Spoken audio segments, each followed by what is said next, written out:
Inaccurate, but we'll go with it.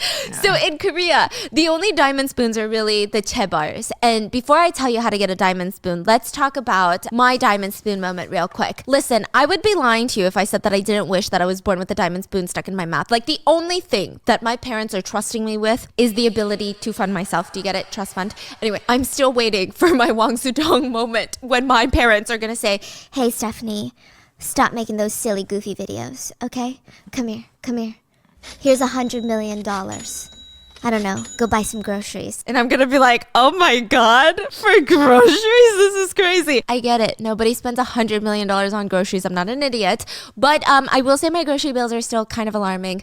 And if you guys already don't know about Factor, it has me feeling like a diamond spooner baby without the price. Factor is a meal delivery service that brings fresh, delicious meals straight to your door, and all you have to do is heat them up. Like, if you're still planning your days and planning your meals, shopping for overpriced groceries, and spending hours cooking them, on days where I don't feel like cooking, it takes me less than 3 minutes to make one lunch that I inhale in 15 minutes. I have more time to spend with my family, to read a book, keep up with my Korean celebrity drama. And the best part is, Factor's meals are fresh, never frozen, dietitian approved, and prepared by professional chefs. It's almost like having a professional chef in your kitchen, if you think about it. You could unplate it, put it on like a fancy plate, Photoshop it, post it on Instagram, and people would be like, that's a trust fund baby. And then be like, Shout out to my private chef, you're the OG, thank you so much. that's it. That's all you have to do. And get this, if you really want to impress your friends and make it seem like you're having the bougiest weekend, you don't actually need to spend hundreds of dollars, okay? You can just order Factor's new Gourmet Plus meal option, and they will send you a juicy, tender steak, complete with those petite little broccolinis. Those are really good. All you have to do is reheat the steak, but it doesn't even taste reheated. I don't know how they do it. I don't know. Just plate up your meal, fancy, take a picture. Oh, so good, trust fund baby. Factor just makes my life so much easier and better. Literally all my family members use Factor and everybody loves it. No groceries, no pre-planning, minimal prep time, and minimal dishes afterwards. It's also super flexible, so you can order anywhere between like 4 to 18 meals per week. They also have snacks you can order. I love their green juices, sometimes as like a little morning pick-me-up. And whether you're keto, paleo, high protein, whatever your diet preferences are, Factor has options for you. So do not miss out on premium food just because you don't have a premium bank account. Head to factor75.com or click the link below and use code BIS50 to get 50% off your first Factor box. That's factor75.com or click the link below and use code BIS50 to get 50% off your first Factor box. And thank you, Factor, for sponsoring today's video. And let's get into the chaebars. Che means wealthy. Pol is clan. So wealthy clan. Yeah. I did not know that. It sounds extra scary. No, they're basically a group, a family that runs some of the largest conglomerates and monopolies and businesses in the whole nation. Chinese is 财阀. That makes sense. That it does? Yeah, that's the word, yes. So instead of like, okay, imagine the CEO of Apple is Tim Cook, which I mean, he's a diamond spooner for sure. But chaebars are interesting because their grandfather started Samsung, for example, and now their dad is the chairman of Samsung. And guess what? Who's going to be the next chairman of Samsung? It's not going to be the most qualified worker in the force. It's going to be one of their kids. It's going to stay in the family. It's a dynasty, to put it simply. And these chaebars, they basically single-handedly run the economy. We talk about it all the time. They put a little toot out, they fart a little bit, the economy all the way down.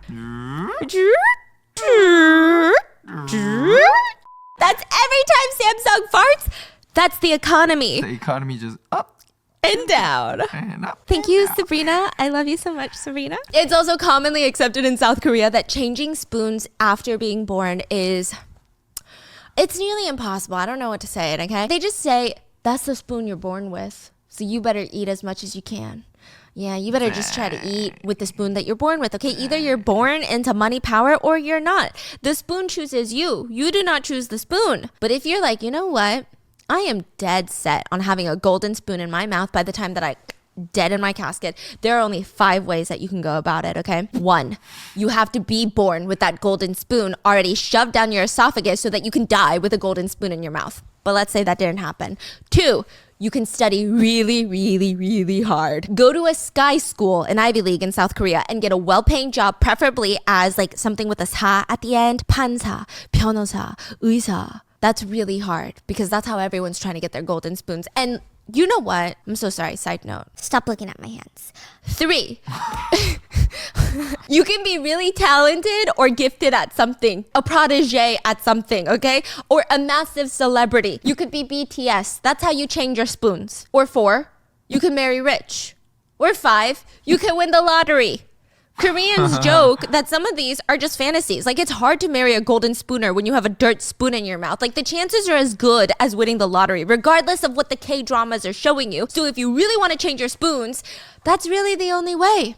Marriage. But let's say for marriage, the limit is like 2 spoons. You can go from a bronze spoon to maybe a silver, maybe a gold spoon if you're really lucky, okay? It's impossible to get a diamond spoon in your mouth if you're not born with it. How do you become a chaebol if your parents don't own a massive conglomerate? You just marry one. That's the only way, okay? And there are roughly 24 well-known families of chaebols in South Korea. There's probably a few dozen more, but these are like the top ones. And most of them marry each other.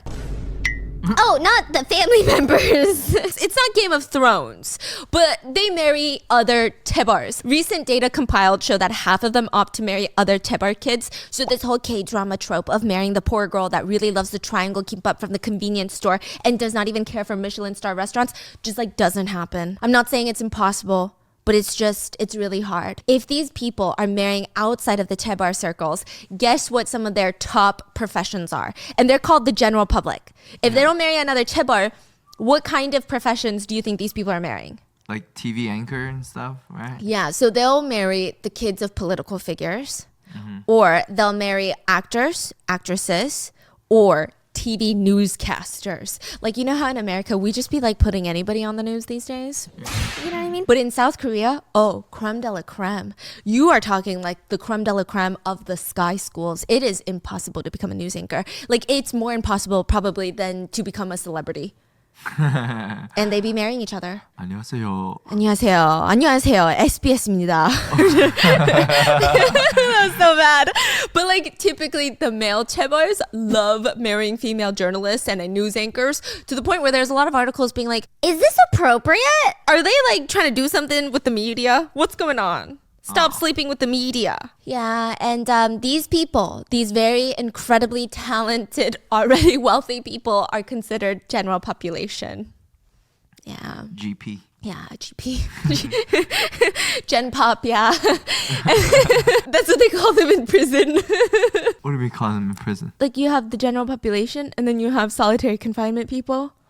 Oh, It's called Gen Pop. What, you're like, that's a cool name. We should have like an idol group named Gen Pop. I'm like, yeah, you know who's another group that actually makes a lot of sense? Olympians, athletes. I mean, this pairing. I mean, that we get, right? That's like, you are, come on, you are like the peak of, human existence. Yes, you're literally like the Olympic gods. Isn't that why they call it the Olympics? Yeah. In every country, these Olympians are regarded as the top of the top. But South Korea is a country that prides itself on being the best at something. So when a South Korean wins medals at the Olympics, suddenly that sport becomes the next biggest thing in South Korea. Everyone complains that they wish that they taught their kid ice skating since the day that they came out of the fucking womb, because then their kid could have been an Olympian. That's what they say. Korea had a strong archery phase. Yeah. Oh, yeah. We won some gold medals in archery. Yes, we did. That's cool. And then ice skating phase because of Kim Yuna. Yeah. Literally every parent was sending their 3-year-old to the ice skating rink. And these 3-year-olds are like, I don't know what I'm Sofa doing is 3 here. now. Well, we should send her to archery classes. Archery, I don't know about. She can barely like hold her own spoons. Like, what? That's true. So anyway, you become a first-class daughter-in-law material if you are a medalist in the World Games. At one point, there were interviews held around the country of just random civilians being asked, who do you want your son to marry? And these little ajumas are like, Kim Yuna. And everyone's like, Who the fuck is your son? Why would she marry him? anyway, the focus of today's case is another athlete, a fencing silver medalist, Nam Hyun-hee. We're going to call her Nami. She starts dating a chaebol kid, and you would think that she hit the jackpot. Like, this is what life is about. She's about to be a diamond spooner. I mean, she was already doing so good for herself, but diamond spoon? But everyone around Nami, her friends and her family, they're trying to convince her, girl, more money, more problems. It's not gonna be easy. It might even ruin your life. It's like one of those K-dramas. Your world is gonna drastically change. People are gonna despise you for marrying into a billionaire family. People are gonna want you dead or apart. Do you still want to do this? Nami was so stressed after they got engaged. She's thinking about it, and her future mother-in-law is texting her nonstop, blowing up her phone, saying things like, do you have confidence